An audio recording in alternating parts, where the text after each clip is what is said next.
같이 예배할까요? 단식할 때, 외로움에 절망할 때, 우리의 모든 호흡은 야훼 하나님을 부르네. 소망 없는 메말라버린 골짜기에 우리의 모든 호흡은 야훼 하나님이 부르네.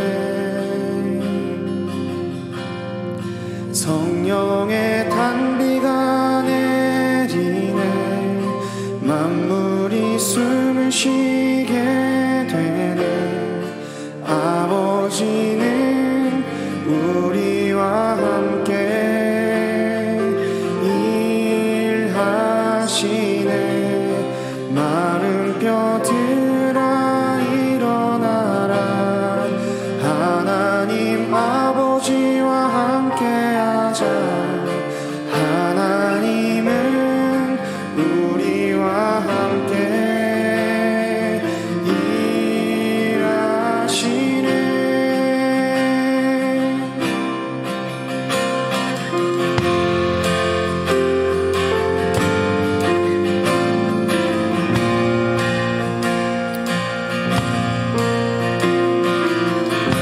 이 마음을 여시고 같이 일어나서 박수 치면서 찬양해 볼까요?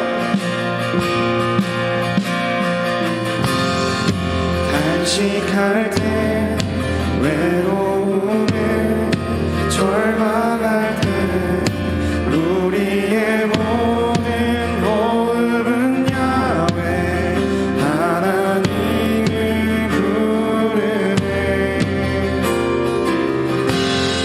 소망 없는 메말라버린 골짜기에 마른 뼈들에게 야훼 하나님이 부르네. 성령의 단비가 내리네. 만물이 숨을 쉬게 되네. 아버지는 우리와 함께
아침에도 늦은 저녁에도 난 언제나 주님 찬양해.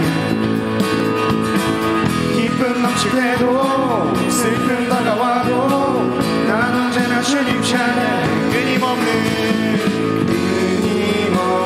주의 사랑 주의 권세 존귀를 알게 되면 찬양되리. 오늘 있는 모든 만물 다 나와서 주 찬양하라. 오늘 있는 모든 만물 다 나와서 주 찬양하라. 오늘 있는 모든 만물 다 나와서 주 찬양하라. 오늘 있는 모든 만물 다 나와서 우리 목소리로 호빈이 몸을 빛낸 모든 만물 다 나와서 주 찬양하라. 몸을 빛낸 모든 만물 다 나와서 주 찬양하라. 몸을 빛낸 모든 만물 다 나와서 주 찬양하라. 몸을 빛낸 모든 만물 다 나와서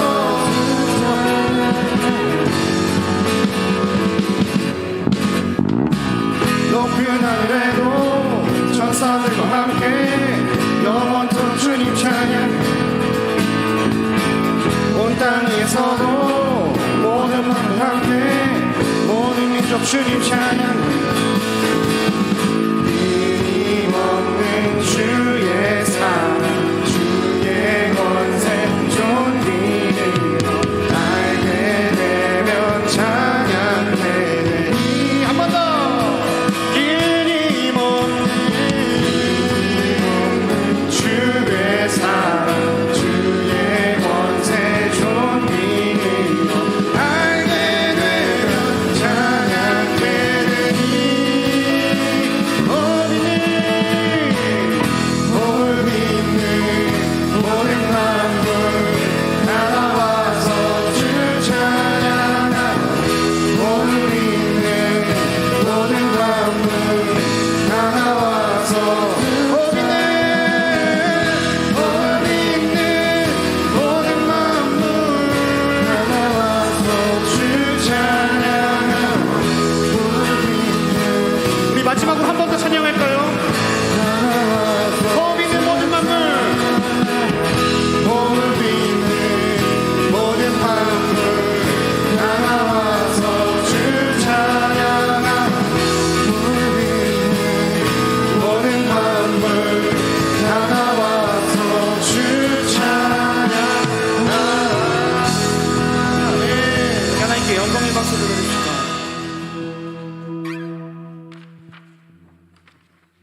친구로 삼아 주 예수를 친구로 삼아 늘 내 옆에 놓으시오라. 그 영원한 생명샘 물에 내 마음 못 죽이려라. 너 주님과 사귀어 살면 너 주님과 사귀어 살며 새 생명이 넘치리라.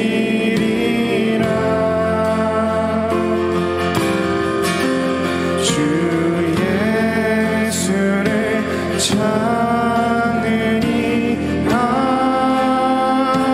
앞에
기도하겠습니다.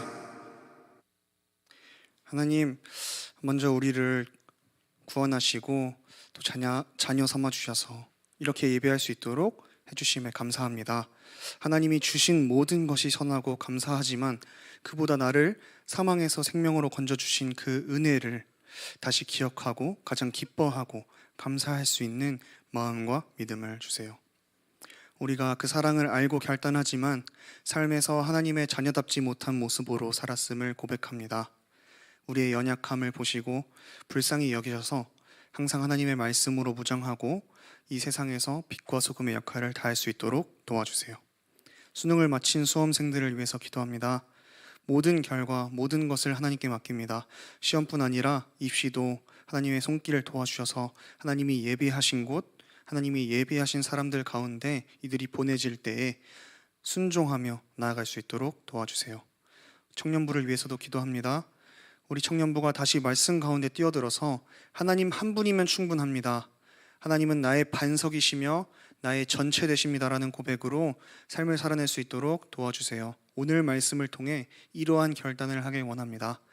말씀을 전하시는 목사님 가운데 육적, 영적 건건함으로 채워주시고 또 성령님 도와주셔서 우리의 마음을 깨트리고 다시 새롭게 할 수 있는 하나님의 말씀을 전할 수 있도록 도와주세요. 그 말씀이 우리 귀에, 우리 마음에 잘 전해지고 심겨져서 열매 맺을 수 있도록 도와주세요. 모든 말씀 예수 그리스도의 이름으로 기도드립니다. 아멘. 나는 전능하신 아버지 하나님 천지의 창조주를 믿습니다. 나는 그의 유일하신 아들 우리 주 예수 그리스도를 믿습니다. 그는 성령으로 잉태되어 동정녀 마리아에게서 나시고 본디오 빌라도에게 고난을 받아 십자가에 못 박혀 죽으시고 장사된 지 사흘 만에 죽은 자 가운데서 다시 살아나셨으며 하늘에 오르시어 전능하신 아버지 하나님 우편에 앉아 계시다가 거기로부터 살아있는 자와 죽은 자를 심판하러 오십니다.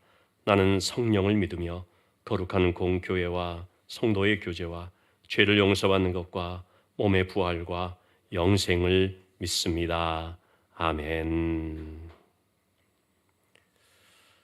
먼저 오늘부터 우리 교회에서 함께 사역하시면서 특별히 우리 청년들을 섬기게 되실 송지석 목사님 소개하도록 하겠습니다. 여러분들 정말 열화와 같은 박수로 환영해 주시기를 바랍니다. 별로 안 센 것 같아요. 다시 한번 힘찬 박수로 좀 우리 송 목사님 청년들과 함께 호흡하면서 잘 감당할 수 있도록 계속 여러분 기도해 주시고 또 도와주시고 그래서 함께 동역을 했으면 좋겠습니다. 우리 하나님의 말씀을 함께 보시겠습니다. 시편 31편 19절에서 21절까지 말씀입니다.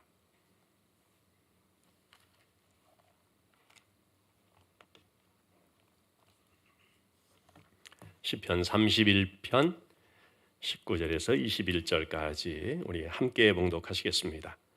주를 두려워하는 자를 위하여 쌓아두신 은혜, 곧 주께 피하는 자를 위하여 인생 앞에 베푸신 은혜가 어찌 그리 큰지요. 주께서 그들을 주의 은밀한 곳에 숨기사 사람의 꾀에서 벗어나게 하시고 비밀이 장막에 감추사 말다툼에서 면하게 하시리이다. 여호와를 찬송할지어다. 견고한 성에서 그의 놀라운 사랑을 내게 보이셨음이로다. 아멘. 우리가 창세기에서 만나는 신앙의 인물 중에서 특별히 우리에게 감동을 주고 닮아갔으면 하는 모델이 되는 한 사람이 바로 요셉이죠. 요셉은 애굽의 총리로 있을 때 7년 풍년과 7년 흉년을 경험하게 됐죠. 그때 이 7년 풍년의 때에 곡식을 많이 쌓아뒀습니다. 그런 다음 7년 흉년이 되자 창고를 열어서 그것을 베풉니다. 요셉이 풍년의 때에 쌓아둔 이유는 기근을 대비하기 위한 것이었고, 그리고 마침내 기근의 때가 되자 쌓아두었던 것을 열어서 창고 대방출하듯이 그렇게 많은 어려운 사람들에게 베푼 것을 보게 됩니다. 그래서 요셉은요, 자신이 받은 복을 혼자만 움켜쥐고 누리는 것이 아니라 담장 너머로 뻗어, 우리 찬양 가사에 나오는 것처럼 야곱의 축복이라는 찬양이지만 사실은 그 제목이 요셉의 축복이죠. 너는 담장 넘어 뻗은 가지처럼, 이제 그런 가사가 나오는 것처럼 많은 사람들이 그렇게 베풀었습니다. 여러분, 하나님의 은혜는 이런 두 가지 측면이 있습니다. 쌓아둔 은혜, 베푸는 은혜.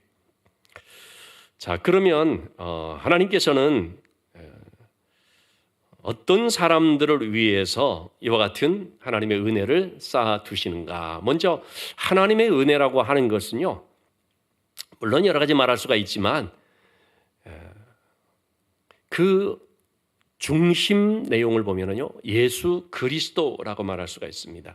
그래서 우리에게 주신 하나님의 가장 큰 은혜라면 바로 예수님을 말하죠. 우리가 예수님을 통해서 구원받고 기쁨을 얻고 또 평안함을 얻고 자유함을 얻고, 때문에 예수님 안에는 들어가면 들어갈수록 은혜가 아주 겹겹이 쌓여 있는 것을 발견하게 됩니다.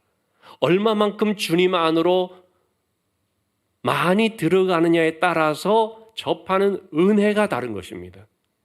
예수를 믿기는 하지만 여러분, 그냥 표면적으로 그냥 적당히 예수를 믿는 경우는 어떻겠습니까? 그러면 그 깊이 안에 들어있는 은혜를 발견하지는 못하는 거죠. 항상 주변부를 맴돌다가 끝나고, 신앙생활도 끝나고 삶이 끝나는 그런 경우들을 볼 수가 있죠. 골로새서 2장 2절 3절의 말씀을 보면 그 안엔 지혜와 지식의 모든 보화가 감추어져 있느니라 그랬습니다. 여러분, 귀한 것들은 얕은 표면에 있지 않습니다. 깊숙이 들어있거든요. 때문에 여러분, 우리가 예수님을 나의 정말 은혜의 핵심으로 생각을 한다면 그 안으로 깊이 더 깊이 들어가야 됩니다. 그러면 그럴수록 남들이 경험하지 못하는 아주 신령한 은혜, 특별한 은혜들을 맛보게 되는 기쁨을 누리게 됩니다. 그래서 같은 신앙생활 하는데 우리가 금요 심야 때마다 우리 신앙의 간증들을 보지 않습니까? 똑같은 신앙생활 하면서도 어떤 사람은 심층적인 은혜, 풍성한 은혜를 받아 누리는데 어떤 사람은 그런 걸 경험하지 못하고 그냥 듣기만 하고 남들 경험하는 거 보면서 야, 좋겠다, 부러워만 하면서 나도 저렇게 신앙 간증이 있었으면, 그런 경우들이 있지 않습니까? 똑같이 신앙생활하는데 똑같이 하나님의 말씀을 양식으로 먹는다고 하는데도 여러분, 이렇게 경험하는 신앙에 차이가 있는 것을 보게 되죠. 자, 그러면 하나님께서 쌓아두신 이런 은혜라는 것은 누구를 위해서 쌓아두셨다고 오늘 성경에서 말하고 있습니까? 19절의 말씀을 보니까 주를 두려워하는 자를 위하여 쌓아두신 은혜라고 말하고 있습니다. 여러분, 여기서 주를 두려워한다는 것 자주 말씀드리지만 단순히 무서워하는 것을 뜻하는 게 아니라는 것 아시죠? 하나님을 두려워한다는 것은 우리가 경외라는 단어로 표현을 하죠. 하나님을 두려워하는 마음이 있는데 하나님 앞에 삼가하는 마음, 하나님을 조심하는 마음, 하나님을 향한 사랑과 경외심을 가지고 하나님을 존중하며 순종하는 그것이 바로 하나님을 진짜 두려워하는 경외라고 할 수가 있습니다. 이 시는요, 다윗의 시인데 다윗이 특별히 유대 광야에서 사울 왕을 피해 다니면서 엔게디 동굴이라는 곳에 있을 때 쓴 시로 알려져 있습니다. 그런데 다윗이 그 동굴 안에 자기와 자기를 따르는 사람들과 함께 이제 숨어 지내는데 사울이 다윗을 추격하기 위해서 군사 3,000명을 거느리고 계속 쫓아다니거든요. 그러다가 어느 날 사울이 볼일을 보고 싶어서, 당시에 동굴이라는 것은요 주로 볼일 보는 또는 짐승들의 어떤 피난처 이런 데로 사용된 것이었거든요. 그래서 이 사울 왕이 혼자 볼일 보러, 용변 보러 굴 안에 들어갔다가 보고 그만 피곤해서 잠이 들은 거죠. 그때 그 안에 다윗과 그 일행들이 있었거든요. 사울이 혼자 무방비 상태로 있는 것을 보게 되었을 때 다윗의 부하들이 뭐라고 말합니까? 지금 이것은 하나님이 주신 절호의 기회다. 우리가 지금 이 사울 때문에 고난을 당하면서 쫓겨다니는데 사울 왕만 제거하면 하나님께서 다윗 당신을 차기의 왕으로 기름 부으셨기 때문에 저절로 그런 왕이 된다. 그러면서 사울을 칩시다, 제거합시다 라고 얘기를 하게 되죠. 그럴 때 다윗이 뭐라고 했습니까? 사무엘상 24장 6절의 말씀. 여호와께서 금하시는 것이다. 왜냐하면 하나님께서 기름 부어 세운 종은 하나님께서 알아서 하시는 것이지, 내가 손을 들어서 여호와의 기름 부음 받은 자를 치는 것은 하나님이 그만, 하나님이 매우 싫어하는 것이다. 그렇게 말하면서 그 동료들의 그것을 저지하고 못하게 막은 것을 볼 수가 있습니다. 하나님을 세운 자를 치는 건 하나님을 대적하는 것이기 때문에 그렇게는 안 된다라는, 이게 뭡니까? 하나님을 경외하는 것입니다.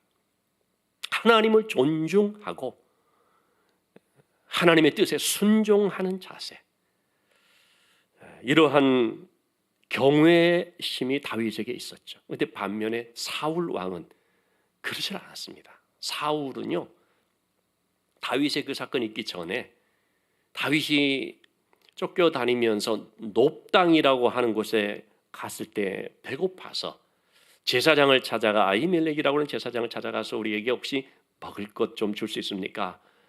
그러면서 이제 아히멜렉에게 떡을 구했거든요. 그래서 제사장인 아히멜렉이 성소에 진열된 제사장만 먹을 수 있는 그 진설병, 진설떡이라는 것을 다윗에게 주죠. 그래서 다윗이 시장길을 이제 해결하게 되는데, 나중에 그 사실을 알게 된 사울 왕이 그 놉당에 있는 이 아히멜렉 제사장을 비롯하여서 제사장 85명을 다 죽이는 일이 벌어집니다. 왜 다윗을 도왔냐고. 여러분, 이것은 바로 하나님이 기름 부어 세운 종인 제사장을 함부로 하는 그런 아주 사악한 일이었죠. 다윗과 사울의 차이점이 바로 여기에서 아주 여실하게 드러나죠.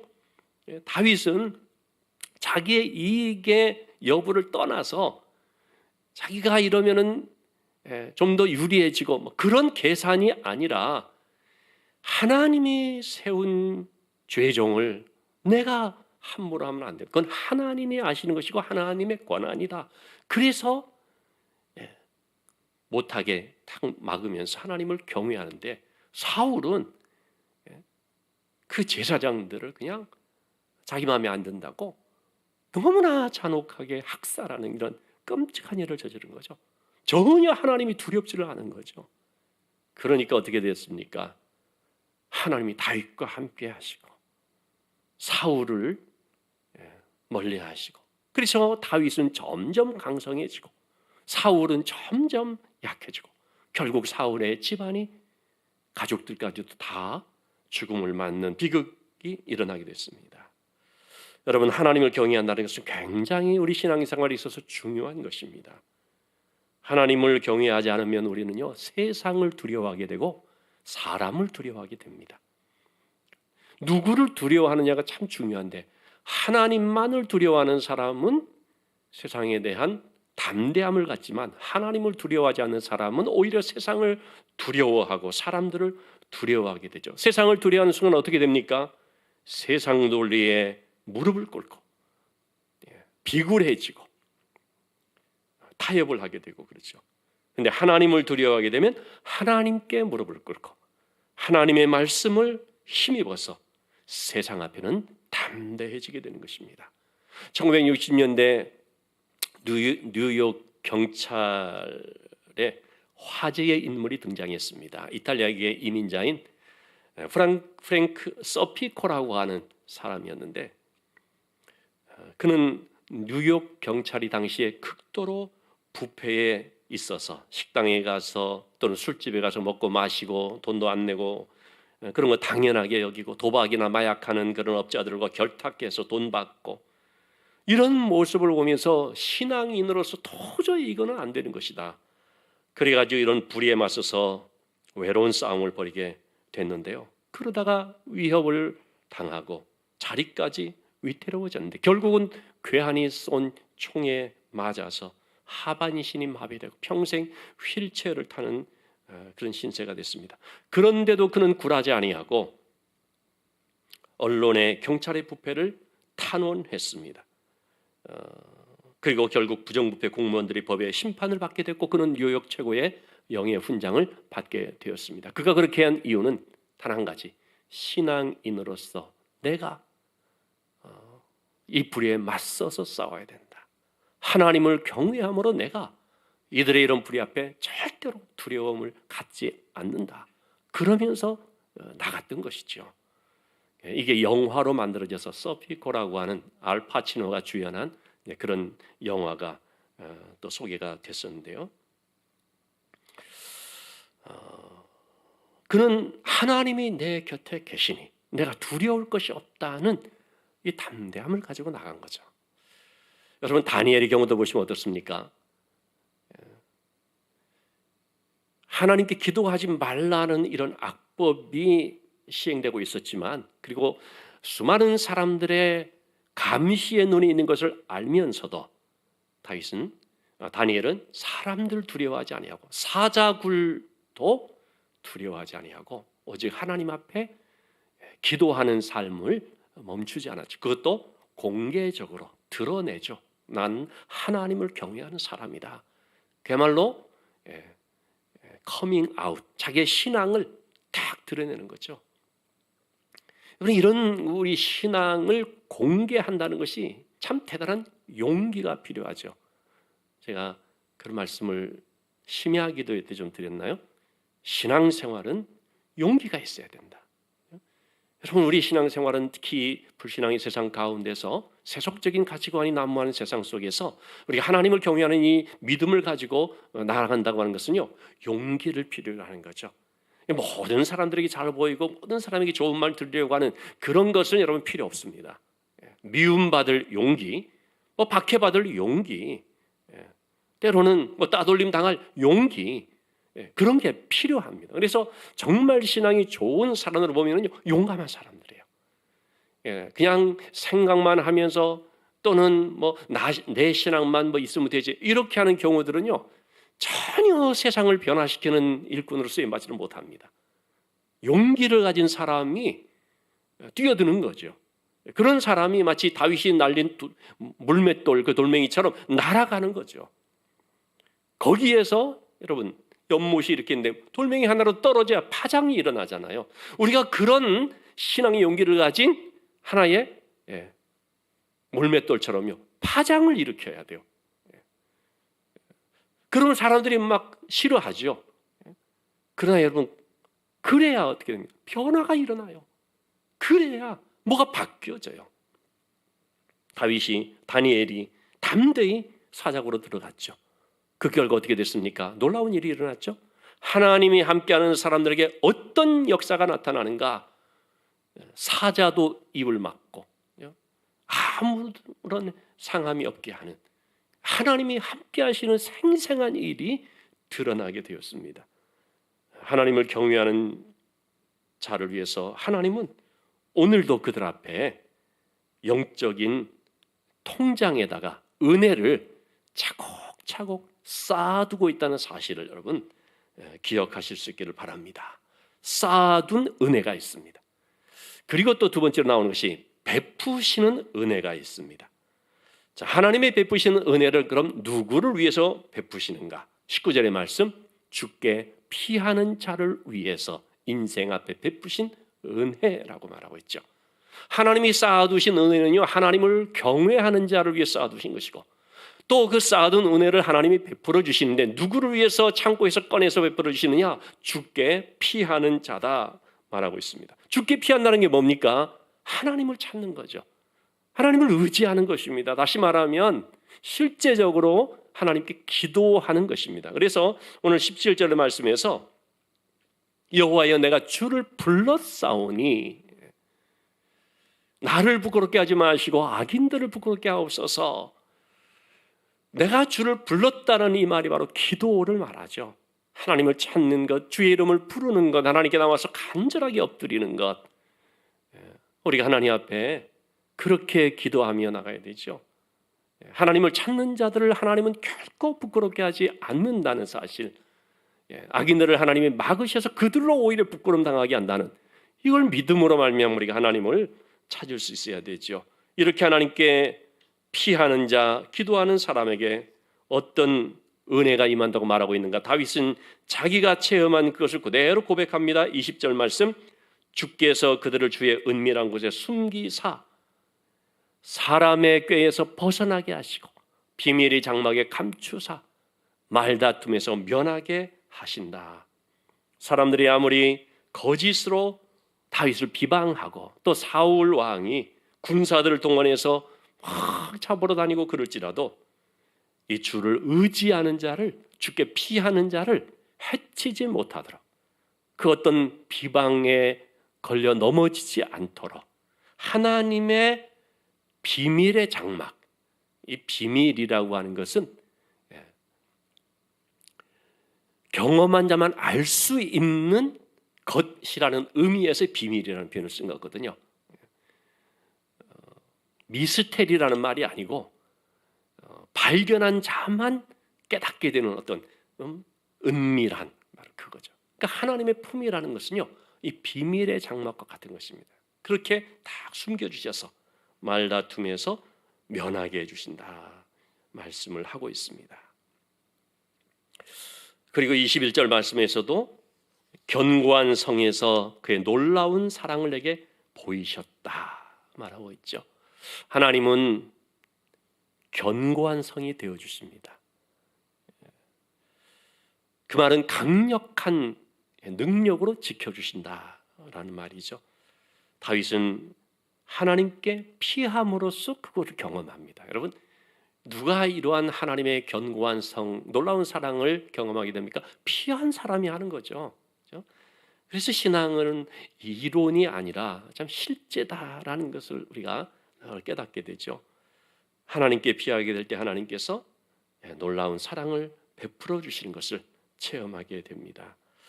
여러분, 우리의 삶에서 이런저런 위기를 만날 때가 있지 않습니까? 그럴 때 우리는 나의 피난처는 하나님이시다. 그래서 하나님께로 피하는데 구체적으로 기도 제목을 가지고 하나님께 나와서 엎드리는 겁니다.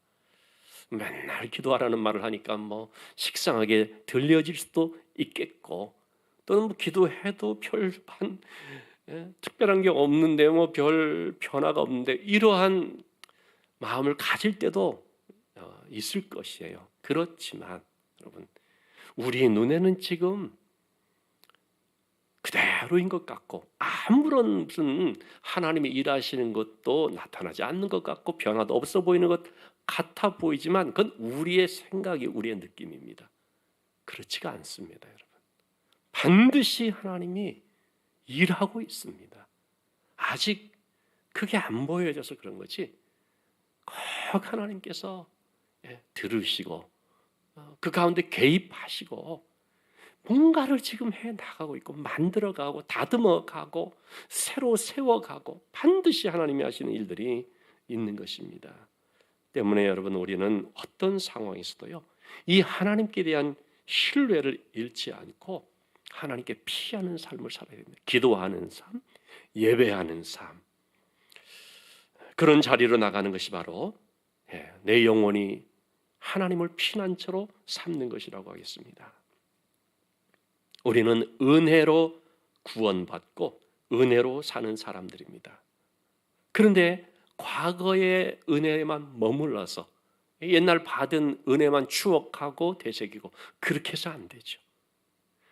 우리가 새 노래로 찬양하라라는 시편의 구절이 있지 않습니까?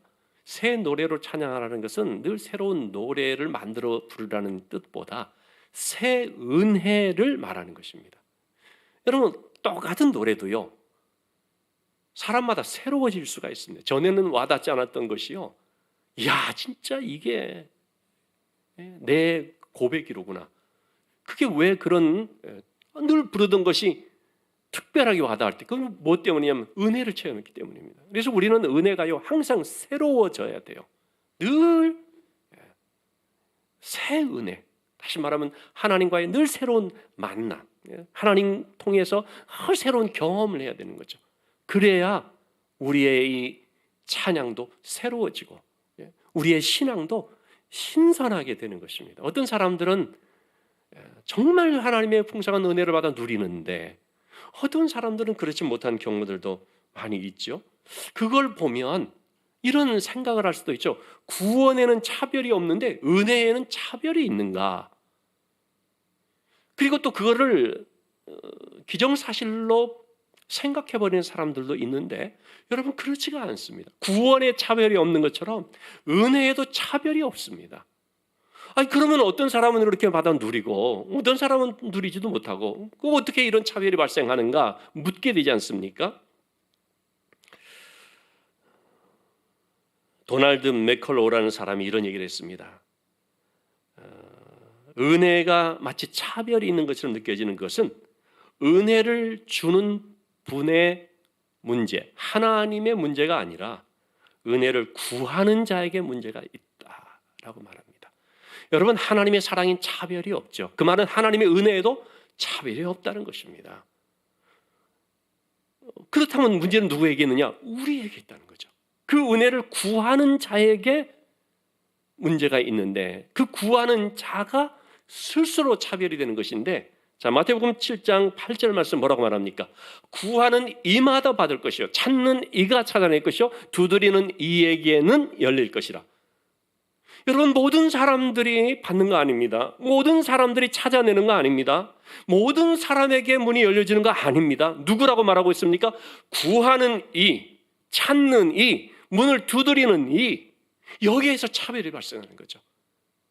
어떤 사람에게 은혜가 임하였습니다. 왜 그랬을까요?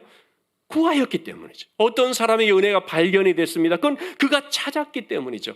어떤 사람에게 은혜의 문이 열렸습니다. 그건 그가 힘껏 두드렸기 때문이죠. 그렇지 않은 사람은 그건 없는 거죠.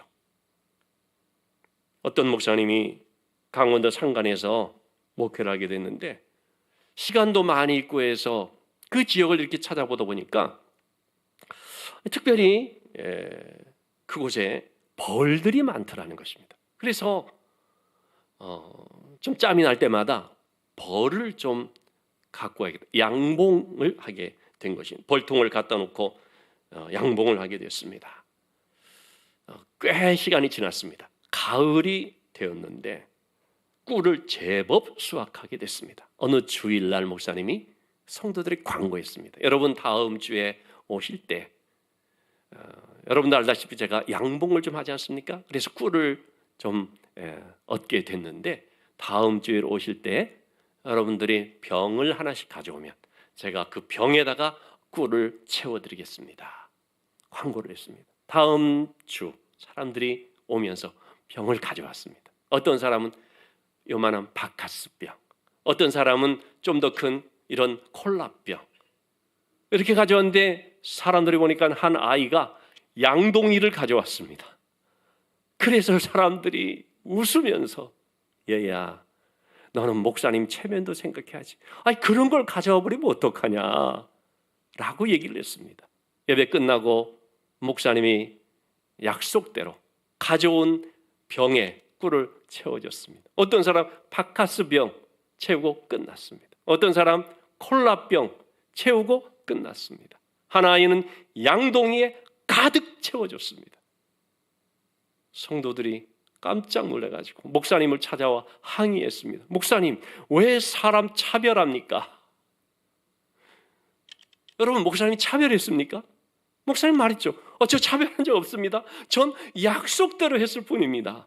병을 가져온 대로 채워준다고 해서 그래서 그대로 했을 뿐인데 문제는 여러분들 스스로 차별당하신 것입니다.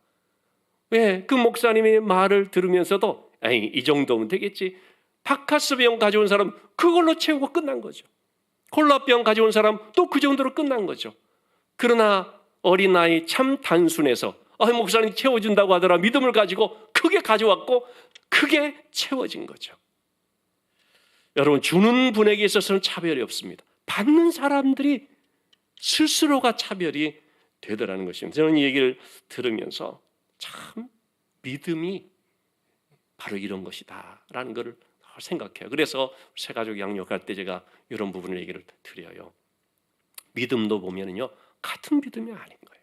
그릇이 달라요. 어떤 사람은 정말 그 믿음에 하나님의 역사를 너무 풍성하게 담는데 어떤 사람은 조금밖에 안 담는 거예요. 왜? 자기의 믿음의 그릇을 그렇게 만들었으니까. 에이, 이런 건 하나님한테 하나님이라도 안 돼. 뭐 이런 거 기도한다고 되나? 근데 어떤 사람은 하나님께는 능치 못함이 없다. 하나님 하시면, 하나님의 뜻이면, 내가 생각한 대로 다 된다는 것이 아니라 하나님의 정말 뜻이면 얼마든지 하나님 주실 수 있다. 이런 믿음을 가지고 구하게 되고 또 바라보면서 얻는 경우들을 많이 보게 되죠. 왜 얻지 못한다고 성경은 말하고 있습니까? 야고보서 4장 2절 말씀에 너희가 얻지 못함은 구하지 않았기 때문이고 또 얻지 못하는 것은 욕심을 내었기 때문이다. 그렇죠? 자, 너희가 얻지 못함은 뭐라고 말하고 있어요? 구하지 않았기 때문이다. 구하지도 않아 놓고서 왜 안 주십니까? 라고 하면 그것은 여러분 모순이죠. 그래서 구하는 자가 받을 것이요 라고 말한 거죠. 얼마나 구하느냐에 따라서 그 구한 것을 받는데 차이가 생긴 것을 보게 됩니다. 저는 안식월을 마치고 10월, 여러분들 아시는 것처럼 10월 이제 9월 말까지 안식월 갖고 10월 딱 이렇게 복귀했는데 너무 힘든 일을 만났습니다. 우리 부목사님 두 분이서 교회를 그만둔다는 거예요. 참 난감하고 마음도 힘들고 그랬어요. 그럴 때 다른 어떤 방법을 찾는 게 아니라 오직 기도할 뿐이었습니다. 하나님 도와주세요. 그리고 정말 좋은 우리 교육자들을 보내주세요. 그래서 계속 기도했습니다. 오직 기도할 뿐이었고, 그리고 또 계속 간절히 하나님 앞에 기도했습니다. 왜 기도할 수밖에 없느냐? 하나님이 은혜 주셔야 되기 때문입니다. 하나님이 도와주셔야 되기 때문입니다. 집을 나간 탕자가 허랑방탕해서 굶어 죽게 되었죠. 그런 상황에서 그가 본 것이 뭐냐면요, 누가복음 15장 17절 말씀이었습니다. 내 아버지에게는 양식이 풍족한 품꾼이 얼마나 많은가. 나는 여기서 굶어 죽어가고 있는 빈약한 가운데 있는데 내 아버지 집에는 양식이 쌓여 있다. 이거 본 거예요. 그래서 그가 돌아온 거예요. 여러분, 우리가 이걸 볼 수 있어야 돼요. 내 아버지에게는 은혜가 쌓여 있다. 그러니까 우리가 할 수 있는 최선의 건 뭡니까? 그 하나님께 나와서 아버지 하나님, 저 도와주세요. 저에게 은혜 주세요. 저를 채워주세요. 제 기도를 응답해 주세요. 하나님의 그 쌓아두신 은혜를 보는 자가 구하게 되고 마침내 얻게 되고 베푸신 은혜를 맛보게 되는 줄로 믿습니다. 여러분, 그래서 이번 한 주도 하나님의 쌓여진 은혜를 보시면서 주께 피하는 자가 되시고 주를 경외하는 자가 되시고 주 앞에 구체적으로 간절히 구하는 자가 되어서 쌓여진 하나님의 은혜가 나에게 베풀어지는 역사를 경험할 수 있게 되기를, 넘치게 받아 누리기를 주님의 이름으로 축원합니다. 기도하시겠습니다. 아버지 하나님, 하나님께는 쌓여진 은혜가 있는데 주를 경외하는 자를 위해서 쌓아두신 은혜요, 베풀어 주시는 은혜가 있는데 주께 피하는 자를 위하여 지금도 날마다 베풀어 주시는 은혜인 줄을 믿습니다. 우리 청년들이 이 하나님께 있는 쌓여진 은혜를 발견할 수 있게 하시고 보는 눈이 있게 하여 주시어서 어떤 상황에서도 하나님께 엎드리고 주께 피하며 기도하면서 은혜를 구하는 가운데 하나님 주시는 풍성한 은혜를 맛보는 삶이 될 수 있게 하여 주옵소서. 귀한 예물을 하나님 앞에 드립니다. 하나님이 모든 것의 주인 되심을 고백하며 청지기의 자세로 우리의 물질과 뿐만 아니라 시간과 내 삶을 하나님께 드리기를 원하오니 하나님 기뻐 받아 주시오며 드려지는 예물을 통해서 주의 나라가 확장되고 영혼 구원의 귀한 역사가 나타나고 선한 열매가 맺어질 수 있게 하여 주시옵소서. 예수님의 이름으로 기도합나이다. 아멘. 말씀 기억하시면서 은혜 아니면 진행하겠습니다.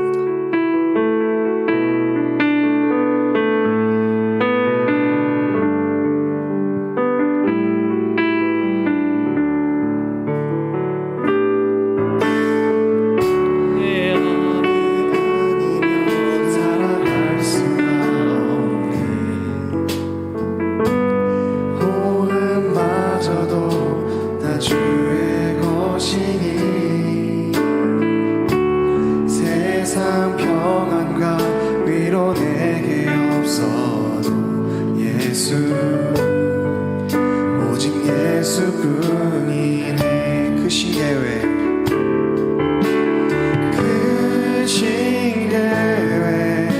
다 볼 수도 없고 작은 고난에 지쳐도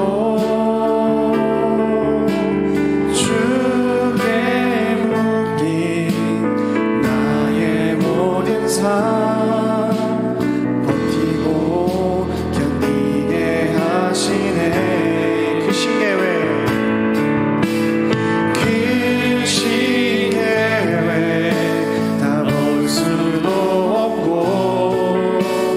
작은 고난에 지쳐도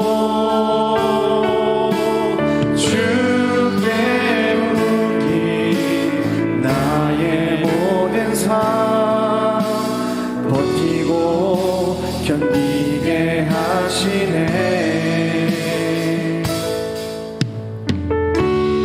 은혜 아니면 살아갈 수가 없네. 나의 모든 것 다 주께 맡기니 참된 평안과 위로 내게 주신 주 예수 오직 예수뿐이네.